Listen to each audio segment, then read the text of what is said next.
Thanks very much, Dave, and thanks for the invitation to join you. I've been asked to speak a bit about the general intensive care management of the out-of-hospital cardiac arrest patient when they reach the intensive care.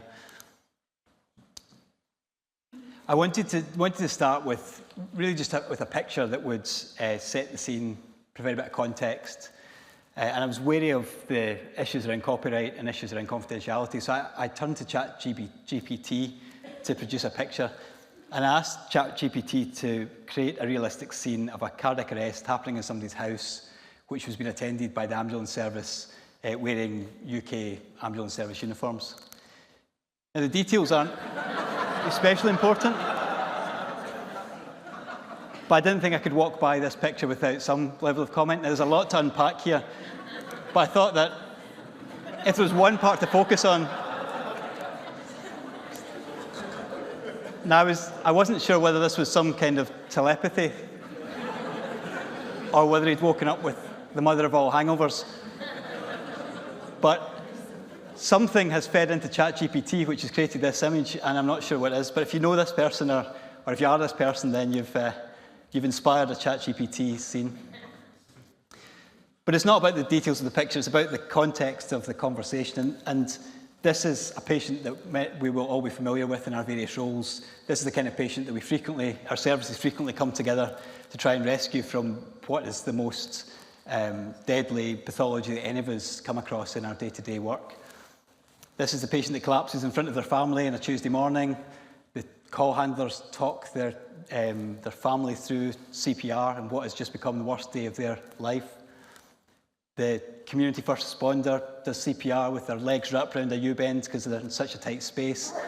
The paramedics, technicians, the other ambulance responders manage to cannulate, defibrillate, and intubate in a space that's too small to swing a cat, never mind apply a mechanical CPR device.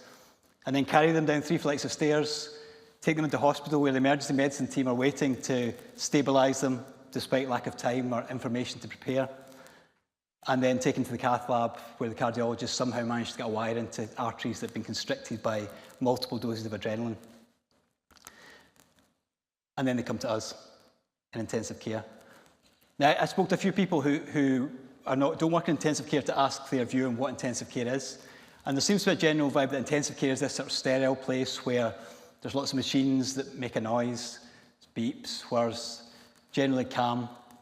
And the general vibe around intensive care is one of sort of passive aggression. Maybe not even passive aggression, just aggression towards anyone who's not part of the critical care team.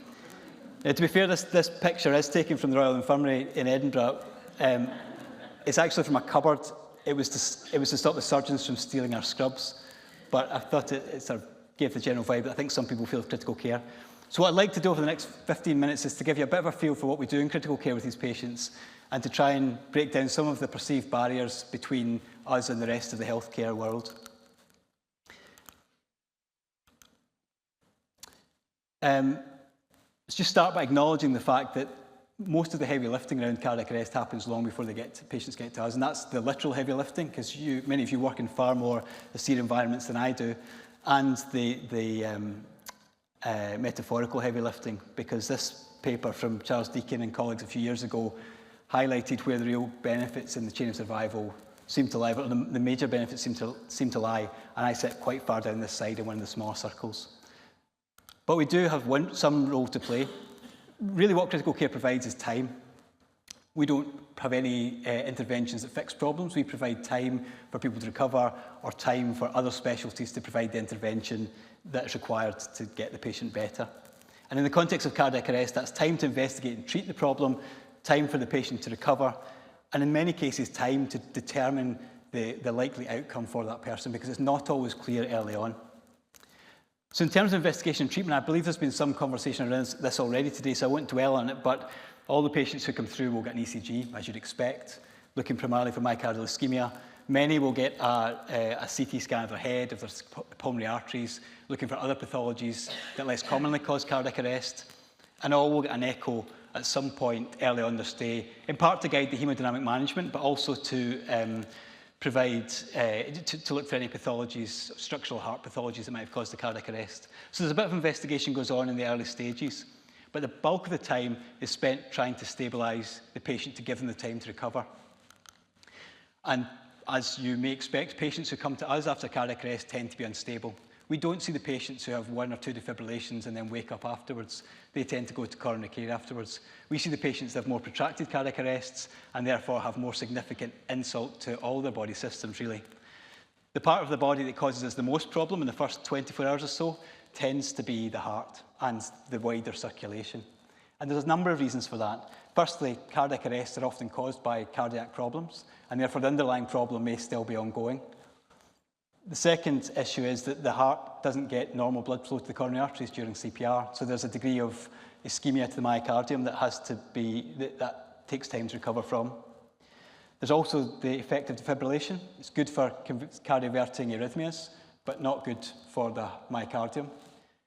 And high doses of adrenaline, so almost counterintuitively, big doses of adrenaline can impair cardiac function. And then on top of that, the hypoperfusion that comes with cardiac arrest often causes an inflammatory response, a systemic inflammatory response, much like sepsis. So as well as having a heart that's not working particularly well, these patients have a vasodilated circulation. So we're trying to deal with those different issues at the same time. ChatGPT again, apologies. There was actually so many monitors in this picture that I had to crop out the number of monitors because it made me feel slightly nauseous, which, given that we spend a lot of time looking at monitors, is saying something. But we monitor patients a lot. We look at that. We do all the monitoring you would expect for anyone who's in critical care. ECG, blood pressure, SATs. We put in invasive lines to monitor their blood pressure beat by beat. Sometimes use cardiac output monitoring to monitor the flow of blood from the heart, and then use all these numbers to try and find some kind of steady state. And we achieve that through a number of ways. The most common way is to use drugs, and most patients can be stabilised with drugs alone, noradrenaline, adrenaline, derivatives of those drugs, to try and improve the heart's contractility, to try and squeeze the blood vessels and improve the perfusing pressure. That works for most people. Some people need a bit more. This is a balloon pump, which is an intra-aortic balloon pump. So a catheter sits in the aorta, there's a balloon on it, and it inflates and deflates rapidly in sync with the heart. And that helps to perfuse the coronaries and the carotids, but also offloads the heart when it's ejecting. Often used when patients are coming from the cath lab. Rhythm can be a problem, bradycardias, particularly with some of the MIs. And for those patients, they may require pacing. Some require temporary pacing wires to be inserted into their veins. And for the patients with the poorest cardiac output who are really struggling, then the sort of ultimate support therapy is to use ECMO, which is essentially a modified cardiopulmonary bypass circuit that provides support for both the heart and the lungs. Now, the drugs are available in every intensive care unit. The other 3 are really limited to cardiac centres, PCI centres, and ECMO tend to be limited to cardiac surgical centres. So it's not available in every hospital that patients could be brought to after a cardiac arrest. And this is not just a Scottish problem, this is a UK and beyond problem. I don't think anyone's quite worked out how best to square that circle and ensure that all patients who go to all units get the treatment they need when they need it. And I think there's probably conversations to be had across the UK in the coming years about how we ensure that parity of care. Lungs are often bad. Most people are intubated when they come to ICU after cardiac arrest because of brain dysfunction, but often they've aspirated, they've collapsed down bases because they've been lying on their back. They have an inflammatory response to the lungs. So many of them have problems with ventilation and oxygenation, and that can cause problems in the first few days. Kidneys are exquisitely sensitive to poor blood flow, and there's virtually nobody gets through ICU without some hit to their kidneys. For some, that will be sufficiently severe that they need to go into one of these, which is a dialysis machine. The ones that we use in intensive care are different from the ones they use in the community dialysis. You can run them 24 hours a day, and it provides a much more gentle dialysis than the renal physicians would use with some other trade-offs. And then finally, the brain. The brain is the heart's the big problem for the first day or so. The brain's a big concern beyond there, and the majority of patients who die in intensive care following cardiac arrest die from hypoxic brain injury. So it's a big problem. And I suppose everything that we do up to the point of them getting into intensive care is aimed at trying to improve that brain perfusion to try and prevent that happening. When they get to ICU, we do a few more things to try and reduce the impact of the inflammation and swelling that will come with that period of low blood flow.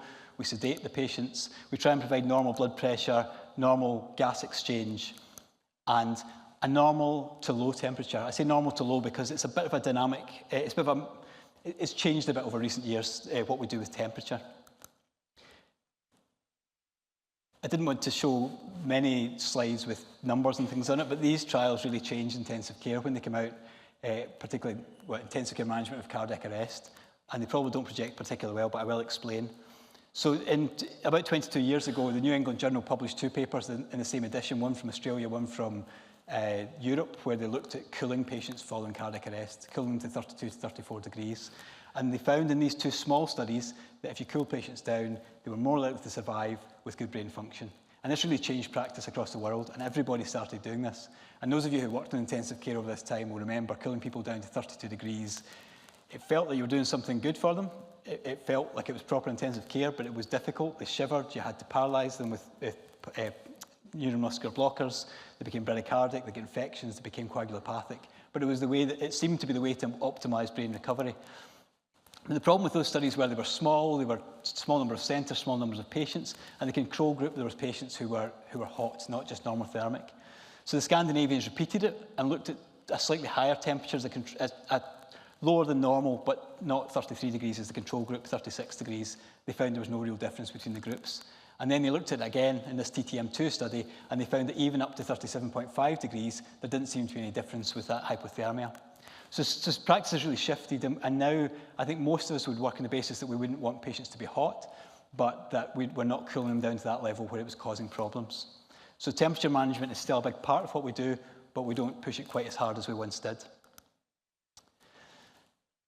So patients come in, we stabilise them, and then they fall into one of 3 groups, I think. One, the group that you want to see patients in is that they show clear evidence of neurological recovery. They start to waken up despite the sedation.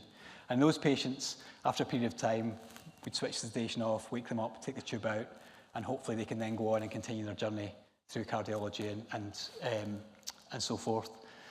There's a patient at the other end of the spectrum who very clearly are going to become, are not going to do well, and that their brain has been seriously injured by the events of the cardiac arrest. And we're often in a position that we can reach a conclusion on their outcome earlier on. But most fall in the intermediate group.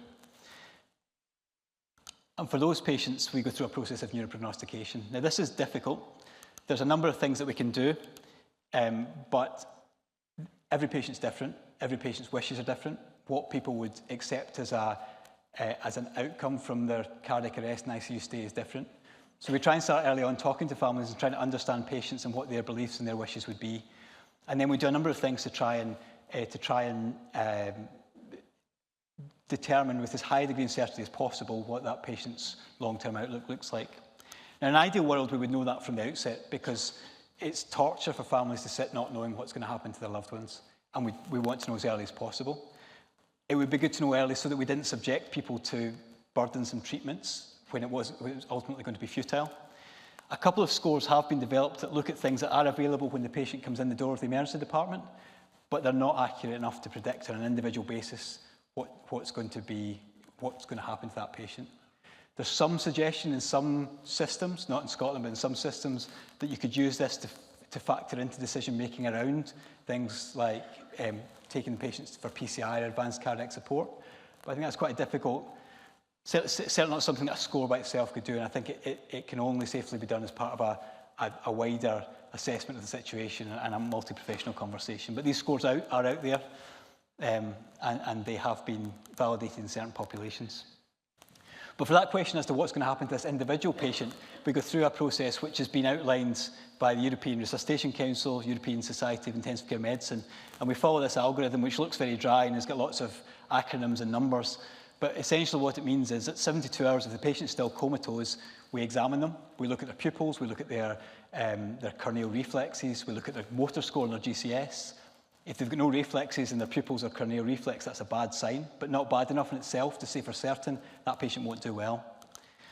We scan them. So pragmatically, that's a CT scan. MRI scan is a bit more sensitive, but a CT scan is more available. Easier to do in an intubated patient. So they all get a CT, some will subsequently get an MRI scan. Most centres in Scotland are now doing this test, an NSE, which is a biomarker, I suppose a bit like troponin, but for the brain, which shows evidence of damage. Now, there's caveats to that test where you can and can't use it, but it is an objective marker that suggests, that ties into the argument. If that's high, suggests that that patient will probably have a poor outcome. Again, in itself, not enough. So really, all of these things are just creating a picture a bigger picture that clinicians, in conversation with the family, can then decide what's best for that patient. And this is delivered through University Hospital Hairmyres, do it for the country, and they provide an excellent service. We send tests to them, they give us a result within the same day. I think that's true for all Scottish hospitals. It's neurocentres like the Royal, like the Queen Elizabeth, like Dundee, Aberdeen, have access to EEG, where we can look at the brain's electrical pattern. Again, there's certain patterns associated with poor outcome. Factor that into it. And sometimes, despite all of that, we're still not clear. The patient's not waking up, but the tests are equivocal, or